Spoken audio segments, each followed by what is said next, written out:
L'accès à une électricité moderne, accessible et moins chère pour chaque Sénégalais à l'horizon 2035, c'est la stratégie et la feuille de route de la réforme du secteur de l'énergie.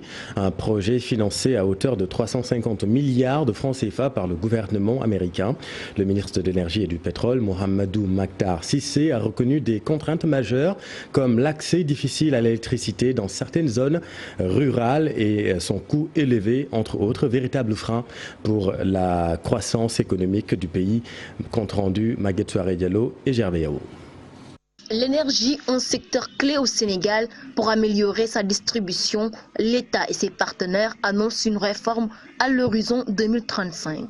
Un projet financé à plus de 350 milliards de francs CFA par le gouvernement américain. Une manière de mieux faire face aux contraintes majeures comme le faible accès à l'électricité en zone rurale. L'accès également à l'électricité ou à l'énergie a été également de tout le temps identifié comme une contrainte majeure. L'extension des réseaux, l'électrification rurale, c'est extrêmement important. Il y a des départements moins bien lotis que d'autres.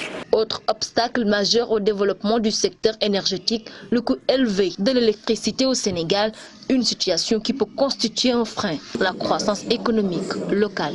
Depuis au moins une vingtaine d'années, le coût de l'électricité a été identifié comme une contrainte pour la croissance parce que c'est une contrainte, c'est un coût de facteur important pour les entreprises. De moderniser, de densifier le réseau de transport de l'énergie, parce que c'est une chose de produire de l'électricité, mais c'est une autre d'en assurer le transport, l'évacuation.